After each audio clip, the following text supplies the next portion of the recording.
Halo, selamat datang di kanal ini. 5 menit bermain matematika bersama Guru Adi. Saya senang atas kunjungan Anda. Tanpa perpanjang kata, mari kita segera bermain. Nah, sekarang kita akan bermain tentang limit dan kesinambungan. Ceritanya begini.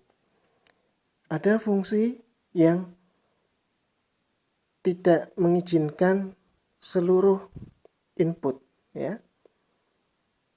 Karena jika input yang dilarang itu ikut, maka nanti hasilnya menjadi tidak terdefinisikan. Nah, sekarang yang perlu kita lihat bagaimana dengan daerah di sekitar input yang dilarang tadi. Nah, disinilah limit hadir ya untuk menyatakan kondisi di sekitar daerah itu. Ditulis limit x mendekati alfa atau suatu konstan fx ya. Ini artinya x tidak boleh sama dengan alfa. Tetapi di sekitar alfa saja boleh. Misalnya x itu sama dengan alfa minus, itu maksudnya kurang dari alfa. Atau x sama dengan alfa plus, itu maksudnya x sama dengan a lebih sedikit. Nah, sekarang kita lihat pemakaian limit ya. Misalnya ada fungsi x kuadrat minus 1 dibagi x minus 1. Nah, kalau x-nya sama dengan 1, apa yang terjadi? Nah, ternyata kok 0 per 0 ya. Nah, ini tidak terdefinisi karena apakah dia 0 atau 1 kita tidak tahu ya. Tetapi kalau kita tulis dengan limit, misalnya y sama dengan limit x mendekati 1 untuk fx-nya, maka di sini nanti ada nilainya. Karena x-nya hanya sekitar 1, bukan 1 itu ya. Sekitar 1 bisa kurang dari 1 atau lebih dari 1. Nah, kalau kita masukkan sebuah angka yang kurang dari 1 atau lebih dari 1, nanti kita dapat hasilnya di sini mendekati 2 ya. Nah, sekarang kita akan lihat keberadaan limit. Limit disebut ada jika hasil limit kiri sama dengan hasil limit kanan ya. Pendekatan kiri sama dengan pendekatan kanannya. Sekarang kita lihat fungsi seper x kuadrat. Bagaimana kalau x mendekati 0? Apa yang terjadi? Kalau x-nya kurang dari 0, hasilnya tak terhingga. Kalau x-nya lebih besar 0, hasilnya juga tak terhingga. Nah, menurut definisinya, ini berarti limit itu ada. Tetapi beberapa referensi juga menyebut kalau hasilnya tak terhingga, itu limitnya tidak ada ya. Tapi saya pribadi saya lebih suka definisi ini. Limit ada jika limit kiri sama dengan limit kanan. Nah, sekarang kita lihat contoh berikutnya. Fungsi seper x. Apa yang terjadi kalau x mendekati 0?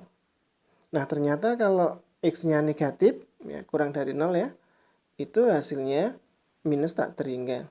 Tetapi kalau x-nya positif, 0 lebih besar sedikit gitu, hasilnya positif tak terhingga. Nah, ini limit kiri beda dengan limit kanan ya. Maka secara definisi fungsi limit x mendekati 0 untuk seper x itu tidak mempunyai limit ya. Sekarang kita akan lihat sifat limit. Di sini akan saya bahas dengan cepat. Jika belum jelas bisa di-pause. Perhatikan rumusannya ya. Limit dengan fungsi konstan. Fungsi konstan tidak terpengaruh oleh limit, hasilnya tetap saja konstan.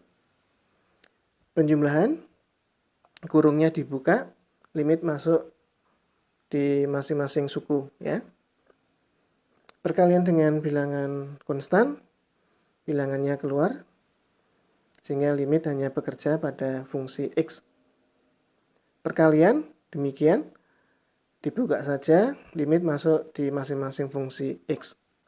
Pembagian juga demikian, limit masuk di masing-masing fungsi x. Demikian juga untuk akar maupun pangkat ya. Limit masuk ke fungsi x-nya saja. Sekarang kita akan lihat tentang kontinuitas atau kesinambungan. Ada 3 syarat fungsi kontinu di suatu titik C.